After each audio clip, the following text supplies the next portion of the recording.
అందరికీ నమస్కారం అండి. నేను మీ కరి విజయకృష్ణ, విశాఖపట్నం నుంచి. నా మొబైల్ నెంబర్ 9948307985. సో గత కొన్ని రోజులుగా నేను లైవ్లో రావటం లేదు. ఏ విధంగా అయితే నా యొక్క క్రిమినల్ రేట్ 100/2020 సుప్రీంకోర్టు వెళ్ళటం జరిగిందో, so chief justice of India నాకు ఏ విధంగా ఆర్డర్ ఇచ్చారు మే 20 తారీఖున, దాని యొక్క నెక్స్ట్ స్టెప్ అంటే అప్పుడు ఆయన ఇంటర్ఫియర్ అవ్వలేని అన్నారు. సో నేను మరోసారి సుప్రీంకోర్టును అప్రోచ్ అవ్వబోతున్నాను. మన భారత రాజ్యాంగం అనేది ప్రతి ఒక్కరి గురించి రాశారండి అంబేద్కర్ గారు. ఏదో ఒకరి గురించి అది కాదు. కానీ కొంతమంది స్వార్థపరులు న్యాయం అంటే ఏదో వారి సొంతం అనుకుంటున్నారు. అంటే అధికారంలో కూర్చుంటే వాళ్ళకి ఏ విధంగా వాళ్ళకి అనుకూలంగా ఉంటే అదే న్యాయం అంటున్నారు. ఇది కరెక్ట్ కాదు. కంప్లీట్గా 16/10/2015 ఏ విధంగా అయితే కరెంటు వాటర్ డిస్కనెక్ట్ చేశారో, గతంలో కొన్ని చెప్పడం జరిగిందో, ఇవన్నీ ఎందు గురించి జరిగాయి అనేది క్లియర్గా నేను చెప్పాను. నా క్రిమినల్ రేట్ 100/2020. కాకపోతే కొన్ని ఫ్యాక్ట్స్ ఏవైతే నా వెనకాతలు నడిచాయో, అంటే నేను చూస్తుందంతా ఒకటే, చంద్రబాబు నాయుడు గారు చాలా బాగా రన్ చేశారు. ఆయన దాకా ఒక కంప్లైంట్ వచ్చిన తర్వాత ఆయన ఏదో పట్టించుకోలేనట్టు, దాని తర్వాత కరెంటు వాటర్ కట్ అయింది ఏ విధంగా అయితే నేను చెప్పడం జరిగిందో, ఇదంతా జరగకుండా ముందు అసలు ఆ ప్రాపర్టీ ఓనర్ ఎవరు, ఆ ప్రాపర్టీ మీద ఇంతకు ముందు 2008లో ఏ విధంగా అయితే హైకోర్ట్ ఆఫ్ ఆంధ్రప్రదేశ్కి వెళ్ళడం జరిగిందో, దాని తర్వాత వచ్చిన ఆర్డర్తోనే వాళ్ళు ఇల్లు కట్టడం జరిగింది G+2. కానీ without permission of GVMC, greater Visakha municipal కార్పొరేషన్లో పర్మిషన్ లేదు G+2కి. అటువంటి బిల్డింగ్ అది. ఓకే, అఫ్కోర్స్ మన విష్ణుకుమార్ రాజు గారిని తెలియకుండా అయితే ఏమీ జరగవు. ఎందుకంటే ఆ ఏరియా సకానికి సగం ఆయన డెవలప్మెంట్ చేసింది కదా. లేకపోతే 27/10/2015 ఏ విధంగా అయితే మురళీ పరశురామరాజు గారు నేరుగా నాకే ఫోన్ చేశారో, ఏదో ఆయన ఆఫీస్ కంప్లైంట్ వచ్చిందని, కనీసం ఓనర్ పేరు కొని చెప్పటంలా. అది ఎందుకు అనేది మీ అందరికీ అర్థమైపోయి ఉండాలి ఈ పాటికి.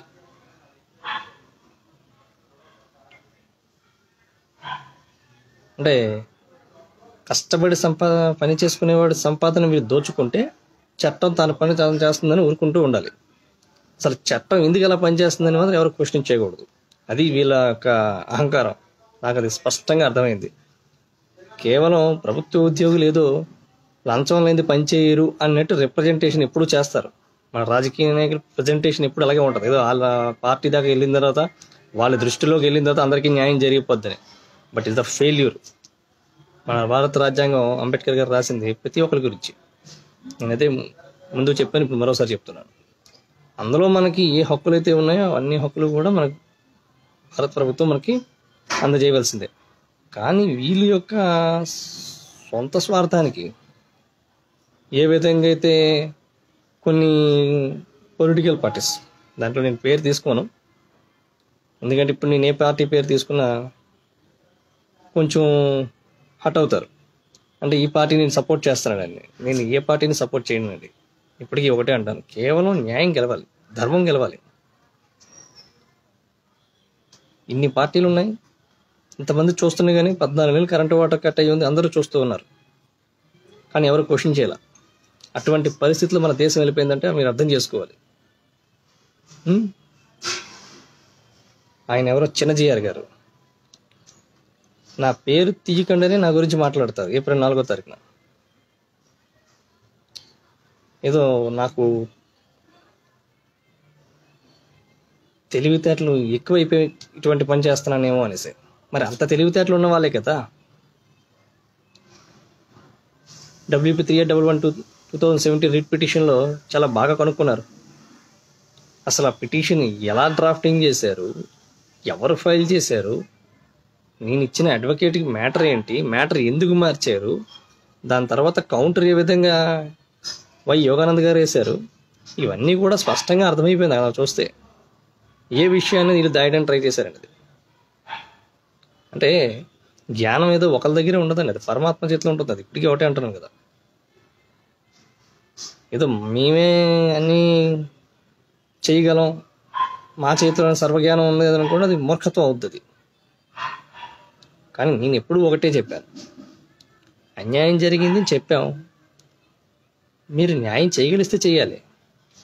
కానీ దాంట్లో కూడా రాజకీయం ఎతికారంటే వీళ్ళు ఆ కుర్చీలో కూర్చోవడానికి అర్హులు కారు. ఎందుకంటే ముందు constitution of India maintenance repair జరగాలి. ఒక మనిషి ఎన్ని పేర్లు చలామణి అవుతున్నారు, ఒక బ్యాంక్ ఫ్రాడ్ ఏంటి, మీ అందరికీ స్పష్టంగా అర్థమైపోవాలి. అక్టోబర్ 2018 ఏ విధంగా అయితే యాక్సిస్ బ్యాంక్ గోపాలపట్నంకి వెళ్ళి నేను స్టేట్మెంట్ చదవడం జరిగిందో, చెక్ ఇమేజెస్, ఫస్ట్ 2016 స్టేట్మెంట్ అడిగి చెక్ ఇమేజ్ అడిగాను. ఆ ట్రాన్సాక్షన్ యొక్క జస్ట్ చెక్ ఇమేజ్ మాత్రం అడిగాను. దాని తర్వాత వెంటనే స్టేట్మెంట్ మార్చేస్తుంది బ్యాంకు. ఏంటది? అటువంటి ప్రొవిజన్ ఎక్కడ లేదు మీరు స్టేట్మెంట్ మీ ఇష్టసరంగా మార్చడానికి. కానీ మార్చారు. ఎందు గురించి మార్చారు? అది సెంట్రల్ సంబంధించింది. So each and every document state and central relevant కలిపి ఉంటుంది ఏదైనా సరే. ఇక్కడ ప్రజల్ని మోసం చేయాలని ఎవరు చూశారు,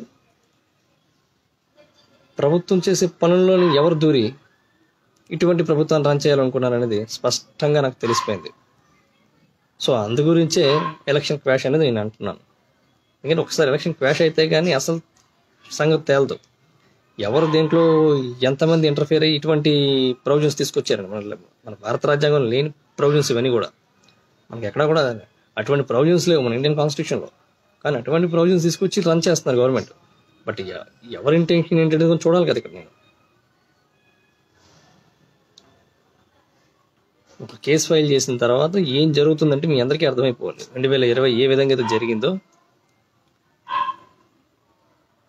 సో 2021లో కూడా మళ్ళీ వస్తానన్న సంగతి తెలిసి మరోసారి కుట్ర.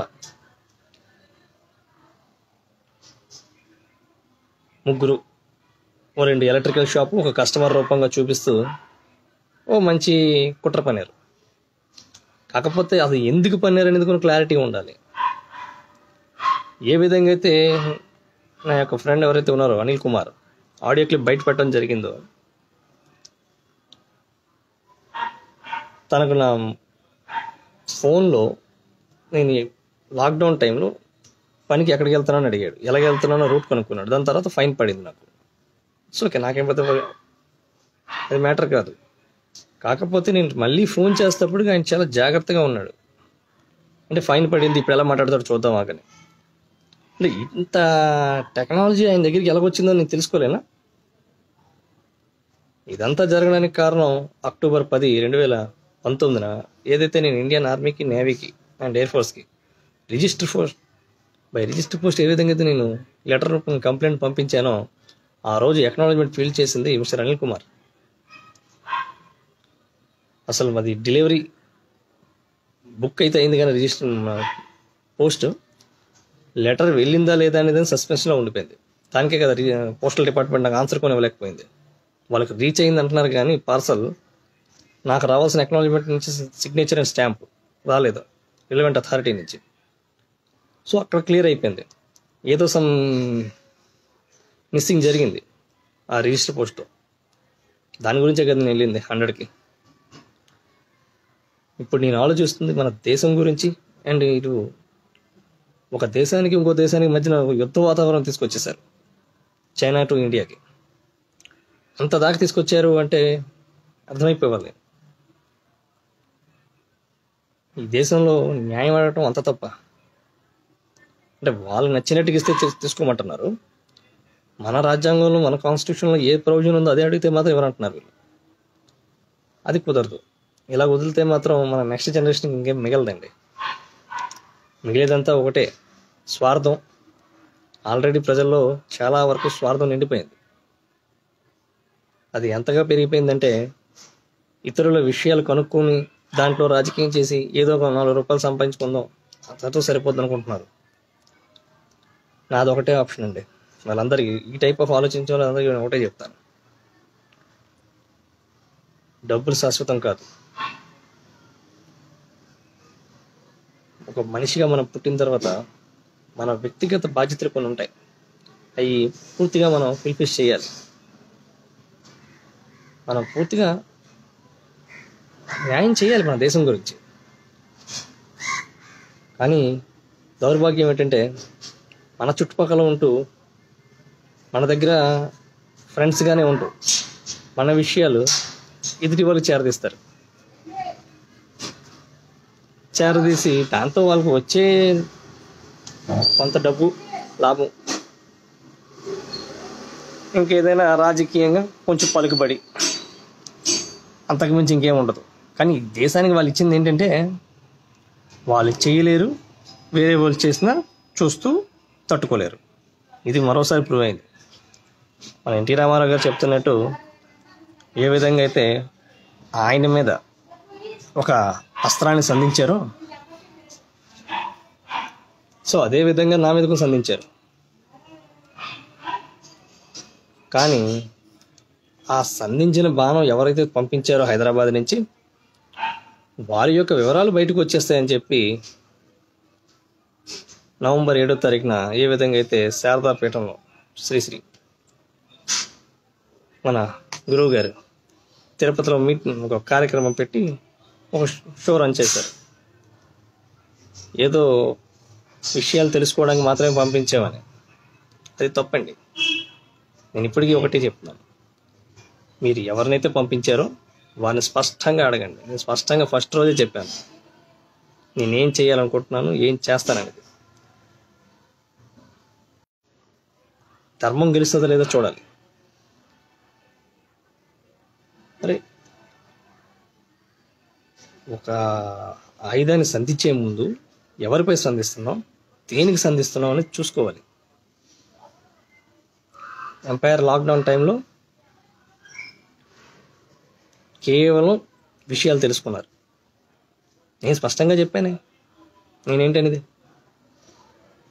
కానీ ఈ అనిల్ కుమార్ అనే నా ఫ్రెండ్ ఎవరైతే ఉన్నారో చాలా జాగ్రత్తగా కొన్ని విషయాల్ని చేరదీశాడు అవతల వ్యక్తులకి. అంటే ఎవరికి పరిచయం లేనట్టు, వీరికి ఎవరికి అసలు అవతల వారు తెలియదు అన్నట్టు చాలా బాగానే నటించారు. కొన్ని ఇప్పుడు ప్రస్తుతం ఉన్న ఎలక్ట్రికల్ షాప్స్ మరిపాలెం ఏదైతే ఉందో అందులో వాళ్ళు కూడా ఉన్నారు. కేవలం ఆ అనిల్ కుమార్ అనే ఆడియో క్లిప్ పెట్టిన తర్వాత వీళ్ళు వెంటనే ప్రోగ్రామ్ పెట్టి మీటింగ్ పెట్టి చెప్పారు. నేను ఎక్కడా కూడా చెప్పలేదు ఆ ఆయుధం ఎవరు ఏంటి అనేది, కానీ వాళ్ళంతా వాళ్ళే చెప్పారు. అఫ్కోర్స్ నిజం ఎప్పటికైనా బయటకు వచ్చేస్తుంది, అది దాగదు. కానీ ఎప్పుడైతే మే 2020 నంబర్ బ్లాక్ చేయడం జరిగింది, నేను ఒక నంబర్ని, కానీ నా ఫ్రెండ్ నాకన్నా ముందు చెప్తున్నాడు నువ్వు నంబర్ బ్లాక్ చేస్తావని. అది ఎలా చెప్పగలిచాడు అనేది అతను ఇన్వెస్టిగేషన్లో చెప్తాడు. కానీ అసలైన రహస్యం ఏంటంటే ఈయన గారు నవంబర్ 7వ తారీఖున 2020 ఏదైతే ప్రోగ్రామ్ చేశారో టీటీడీలో, దాని తర్వాత అది మళ్ళీ అన్బ్లాక్ అవుతుంది నంబరు, మళ్ళీ నాకు ఫోన్ చేయడం జరుగుతుంది. అసలు వాళ్ళకి తెలీదా? నేను మొత్తం స్పష్టంగా చెప్పాను.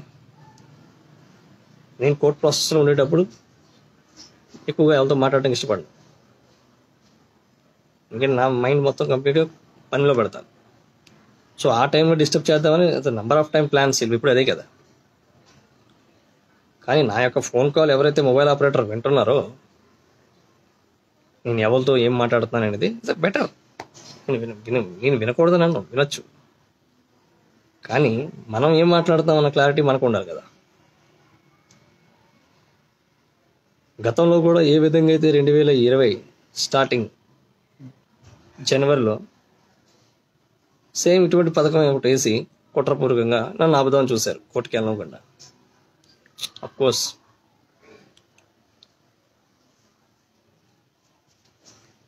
మనం అనుకునేవన్నీ జరిగిపోతే దేవుని తలచడం కూడా మర్చిపోతారు ప్రజలు. అప్పుడప్పుడు నేచర్ కూడా నేను ఉన్నదని ప్రూవ్ చేస్తుంది, కానీ అది తట్టుకునే సత్తా ఉండాలి మనుషులకి. అలాగే మరోసారి ప్రయత్నం చేశారు ఒక కస్టమర్ రూపంగా, 2 ఎలక్ట్రికల్ షాప్ రూపంగా. ప్రాబ్లం ఎక్కడొచ్చిందంటే మీ అందరికీ స్పష్టంగా చేసేస్తాను. 24 నవంబర్న ఒక కంప్లైంట్ వస్తుంది. యాజ్ పర్ నేను చేస్తున్న వర్క్లోనే, ఎలక్ట్రికల్ వర్క్లోనే. అది 3 ఫేస్ మీటర్, దాంట్లో 2 ఫేస్ రావటం లేదు.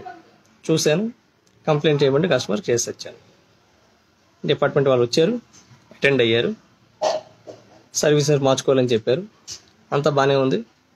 వెళ్ళిపోయేటప్పుడు క్లియర్గా చెప్పాడు, ఫ్యూజ్ క్యారియర్ కొన్ని కాలిపోయి, నెక్స్ట్ అవుట్పుట్ వైర్స్ కొన్ని ఖాళీ ఉన్నాయి, మార్చేసుకోండి. సో నేను దాన్ని కూడా ప్రొసీడ్ అవుతాను. సర్వీసర్ మార్చేటప్పుడు మొత్తం వైర్స్ మారుస్తానని. సో అక్కడతో వాళ్ళ ఎంట్రీ ఉంది. ఇదంతా బాగానే ఉంది. నేను కొన్ని మెటీరియల్స్ కొంటాను, వాళ్ళు ఎంట్రీ నాకు ఇచ్చే స్లిప్, మెటీరియల్ స్లిప్ ఏదైతే ఉందో కస్టమర్ నేను రిప్రజెంట్ చేసే బిల్లు ఒకటి రాస్తారు, నాకేసే బిల్లు ఏమో వేరేది ఉంటుంది. అదేమో క్యాష్ బిల్లో రాయమంటే రాయరట. అంటే ఏదో రూపంగా కుట్ర పన్నారు. ఒక వస్తువు మనం కొనేటప్పుడు ఏ విధంగా అయితే ట్యాక్స్ పే చేసి కొంటామో దాంట్లో ఎక్స్ట్రా ఛార్జెస్ మేము ఏమైనా యాడ్ చేస్తే అది ట్రాన్స్పోర్టేషన్లో ఉంటుంది. కానీ అసలైన విషయం ఏంటంటే కస్టమర్ ఎవరైతే వర్క్ చేయించుకున్నారో ఆయన అసలు ఎలక్ట్రికల్ డిపార్ట్మెంట్ వారు 24వ తారీఖున వచ్చారు అన్న సంగతే 3వ తారీఖు కొత్త సర్వీస్ కనెక్షన్ కలిపేటప్పుడు చెప్పలేదు. అంటే డిపార్ట్మెంట్ తరపు నుంచి ఎవరో ఏదో కుట్ర పన్నారు అన్నట్టు చూపించారు. అసలైన పెద్దది ఒక కుట్రలో ఫస్ట్ టూల్ అది వాడారు.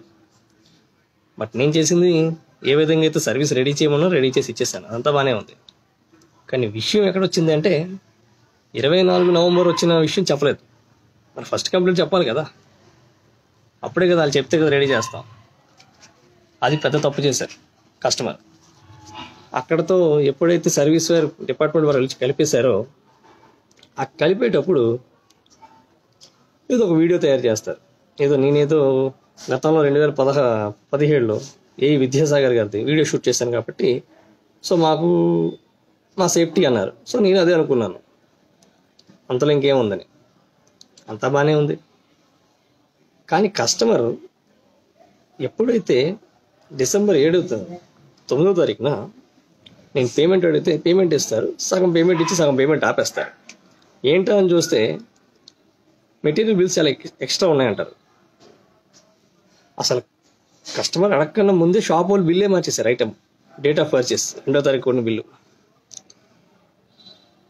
దానికి సంబంధించిన కంప్లైంట్ కొన్ని సేల్ ట్యాక్స్ ఇవ్వడం జరిగింది. ఏ విధంగా అయితే ఈ కుట్ర పన్నారు అనేది క్లారిటీగా పోలీస్ వారికి అండ్ ఎన్ఐఏ కొని ఇవ్వడం జరిగింది నేను. దాని తర్వాత ఏ విధంగా అయితే ఈ బిల్స్ ఎంట్రీ అనేది దొరికిపోయింది. ఇదంతా దేని గురించి అంటే ఆ ఆయుధం సంధించిన ఎవరైతే ఒక టీం ఉందో ఎన్టీ రామారావు గారి పైన ఏ విధంగా ఆయుధం సంధించారో అదే టీం ఐడెంటిఫికేషన్ అయిపోయింది మరోసారి. సో ఆ వర్గం తనను తాను కాపాడుకోవడానికి మరోసారి వేసిన కుట్రది. నాకైతే 100% అదే అనిపిస్తుంది.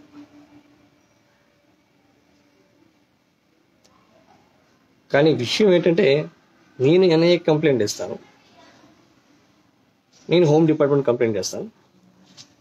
వెంటనే వీళ్ళు దేవాలయాల్లో విగ్రహాలు ధ్వంసం అని చెప్పి ఏదైతే జరిగిందో దాని మీద ధర్నాలు చేస్తారు. చాలా జరిగాయి, మీ అందరికీ తెలిసిందే విషయం. అసలు విషయం ఏంటంటే వాళ్ళు అనుకున్నది అవ్వలేదని చెప్పి ఈ విధంగా రాజకీయంగా మరోసారి రాష్ట్రంపై చూపించారా అనేది స్పష్టం తెలియలేదు నాకు. ఇంకా ఏ వర్గం అయితే చంద్రబాబు నాయుడు గారికి 14 నెలలు కరెంట్ కట్ చేసిన సలహా ఇచ్చారో, కట్ చేస్తే అసలైన నిజం బయటికి రాకుండా ఉంటుందని, ఆ నిజం ఇప్పుడు బయటకు వస్తుంది. అసలు ఓనరే ఓనర్ కాదు, ఏ ఎవరైతే వానర్ అని చెప్పి మన దగ్గర అగ్రిమెంట్ చేసుకున్నారో అది వానరే కాదు, దట్ ఈస్ ఒక బినామీ సైట్.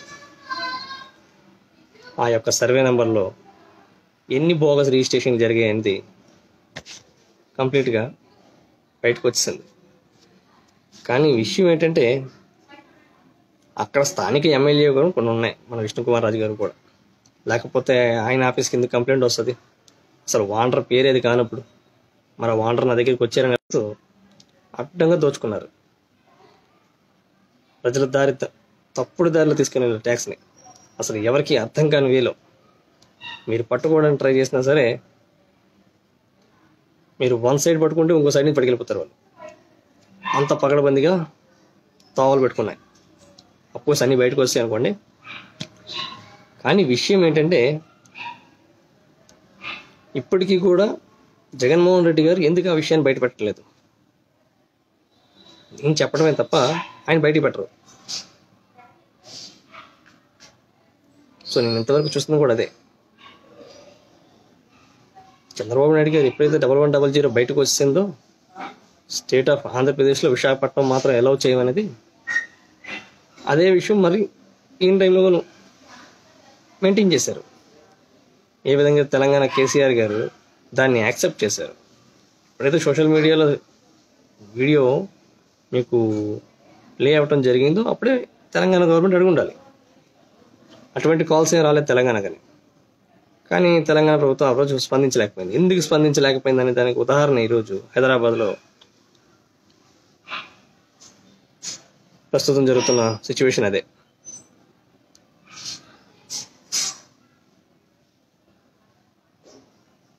కేవలం మన రాజ్యాంగాన్ని మన దేశంలో క్లియర్గా మార్చేశారు. ఉన్న రాజకీయానికి అనుకూలంగా, నెక్స్ట్ రాబోయే తరానికి అనుకూలంగా వాళ్ళు రాజకీయం చేద్దాం అనుకుంటున్నారు. కానీ ఎవరు ఏ రాజకీయం చేసినా ఫాలో అవ్వాల్సింది ఇండియన్ కాన్స్టిట్యూషన్నే. బట్ ఆ కాన్స్టిట్యూషన్ని దారి తప్పిద్దాం చూస్తున్నారు. చూసారు ఆల్రెడీ. సో నేను అడగాల్సింది మరోసారి కోర్టునే కదా. ఇదే విషయంపై మరోసారి నేను సుప్రీంకోర్టుకి ఎప్పుడు చెప్పబోతున్నాను. సో ఫ్రెండ్స్, నా యొక్క లైవ్ అప్డేట్స్ చేస్తూనే ఉంటాను. ఈ దేశంలో ప్రతి ఒక్కరు కూడా వారి వారి యొక్క సేవలు అందిస్తారు, ఎవరు అందించరని కాదండి. కాకపోతే ఎప్పుడైతే అధర్మపరులు పెరిగిపోతారో అప్పుడు మన భావితరాల కోసం ఈ అధర్మపరులు వ్యతిరేకించక తప్పదు, ఈ అన్యాయం చేసేవాళ్ళు. సో ఇప్పటికైనా నేను క్లియర్గా ఒకటే చెప్తున్నాను, అంటే నాది ఎప్పుడు ఒకటే ఆప్షన్, ఇంకో ఆప్షన్ ఉండదు. నేచర్ని క్లియర్గా ఫాలో అవ్వండి. ఏ విధంగా అయితే నేచర్ చెప్పడానికి మరోసారి ప్రయత్నం చేస్తున్నాను నా ద్వారాగా. నేను ఫస్ట్ అదే చెప్పాను, ఇప్పుడు అదే చెప్తున్నాను. నెక్స్ట్ రాబోయే జనరేషన్ కోసం నేను వెళ్తున్నాను.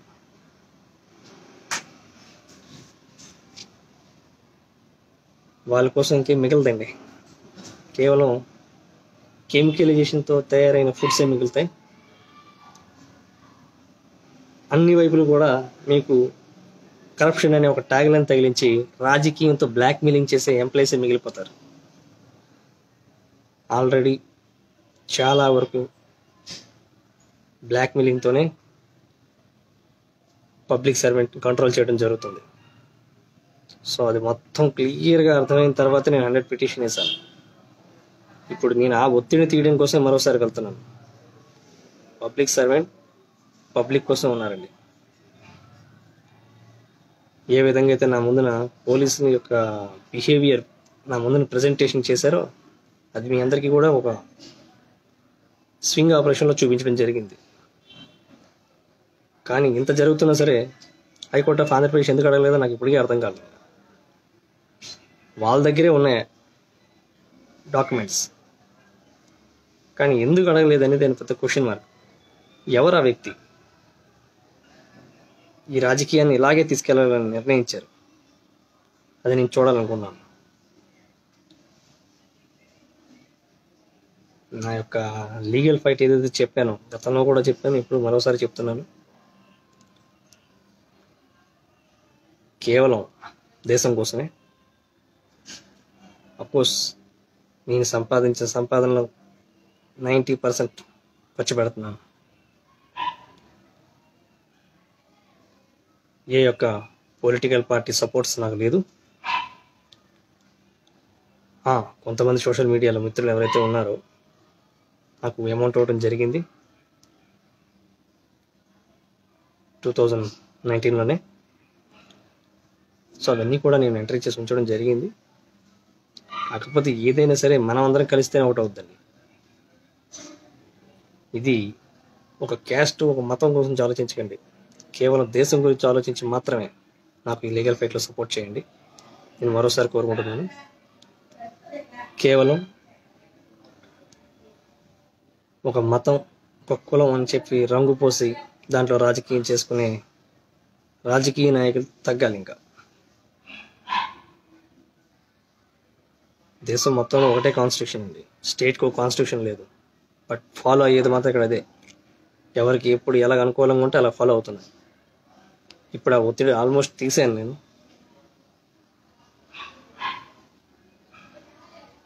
ఏ విధంగా అయితే సుప్రీంకోర్టు ఆర్డర్ 25/2019 ఒక ఆర్డర్ ఇవ్వడం జరిగిందో మా ఫ్యామిలీ మెంబర్స్కి, ఆ ఆర్డర్ కోడ్ను దేని గురించి ఇచ్చారనేది కూడా క్లియర్గా ఇప్పుడు ఈ ఫ్యాక్ట్లో వేస్తున్నాను. ఇప్పుడు 20 కోట్లు మరోసారి కేవలం ఒకటే, వాళ్ళ స్వార్థం కోసం దేశాన్ని మొత్తాన్ని అప్పుల్లో ముంచేశారు. ఇప్పుడు అంటే ధరలు పెరిగిపోతే ఆటోమేటిక్గా వీళ్ళు ఏ విధంగా ఆలోచించారంటే, ఎంప్లాయీకి ఎప్పుడు కూడా ఫ్రీడమ్ ఇవ్వకూడదండి. స్వాతంత్రం దేశంలో ప్రజలందరికీ వచ్చాయి, కానీ ఎంప్లాయీస్కి ఎప్పుడు ఇవ్వకూడదని వాళ్ళ భావన. అది నాకు క్లియర్గా అర్థమవుతుంది. ఎవ్రీ పబ్లిక్ సర్వెంట్ వాళ్ళ యొక్క డ్యూటీ రూల్స్ ఫాలో అవుతారు. దాంట్లో వీళ్ళు ఏదో కంట్రోల్ చేయాలనుకుంటే పాలిటిక్స్ చేసి అప్పుడు జరిగేది అదే వైలేషన్ ఆఫ్ కాన్స్టిట్యూషన్ అంటారు దాన్ని. ఫస్ట్ డ్యూటీ కరెక్టా కాదో చూసుకున్న తర్వాత అప్పుడు కాన్స్టిట్యూషన్ మనం వెళ్ళాలి. కానీ వీళ్ళకి అనుకూలంగా డ్యూటీ చేయాలంటే మాత్రం కాన్స్టిట్యూషన్ మార్చేస్తున్నారు. అది స్పష్టంగా అర్థమైంది నాకు. సో నేను అడిగిందంతా ఒకటే, ఎలక్షన్ రద్దు చేయమంటున్నానంటే కేవలం కారణం ఒకటే, ఎలక్షన్ రద్దు అయితే కానీ లోపల ఒరిజినల్ ఫ్యాక్ట్స్ తెలియవు. ఇదేదో 1 రోజు 2 రోజుల ముందు జరిగింది కాదు, కంటిన్యూ అవుతూ వస్తుంది గవర్నమెంట్. ఏ రోజు కూడా ఎవరు దీన్ని క్వశ్చన్ చేయలేదు, అలాగే కంటిన్యూ చేశారు. సో ఒక్కసారిగా నేను వచ్చి అడగటం వల్ల కొంచెం ఇబ్బందిగా ఉంటుంది ఆల్ పొలిటికల్ పార్టీస్కి, అటు సెంట్రల్లో ఉన్న ఇటు స్టేట్లో ఉన్న వాళ్ళు కూడా. కానీ ఇది ఇలాగే రన్ చేయాలనుకున్న వాళ్ళకి మాత్రం చాలా ఘోరాది ఘోరంగా ఉంటుంది పనిష్మెంట్. ఎందుకంటే చట్టం దృష్టిలో అందరూ ఒకటే, ఈ విషయం మనం అందరూ గుర్తుపెట్టుకోవాలి.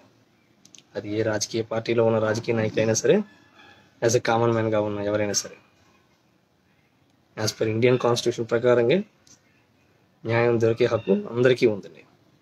No one can, public servants అని కాదు, సిటిజన్ ఆఫ్ ఇండియన్ అని కాదు, ఎవ్రీబడి, ఎవరికైనా సరే న్యాయం సమానంగా దొరకాలి. ఇది నా ఉద్దేశం. అందు గురించే నేను మరోసారి సుప్రీంకోర్టుకి వెళ్ళిపోతున్నాను. మీకు ఏమైనా డౌట్స్ ఉంటే కమెంట్స్ రూపంలో రాయొచ్చు. Thank you very much.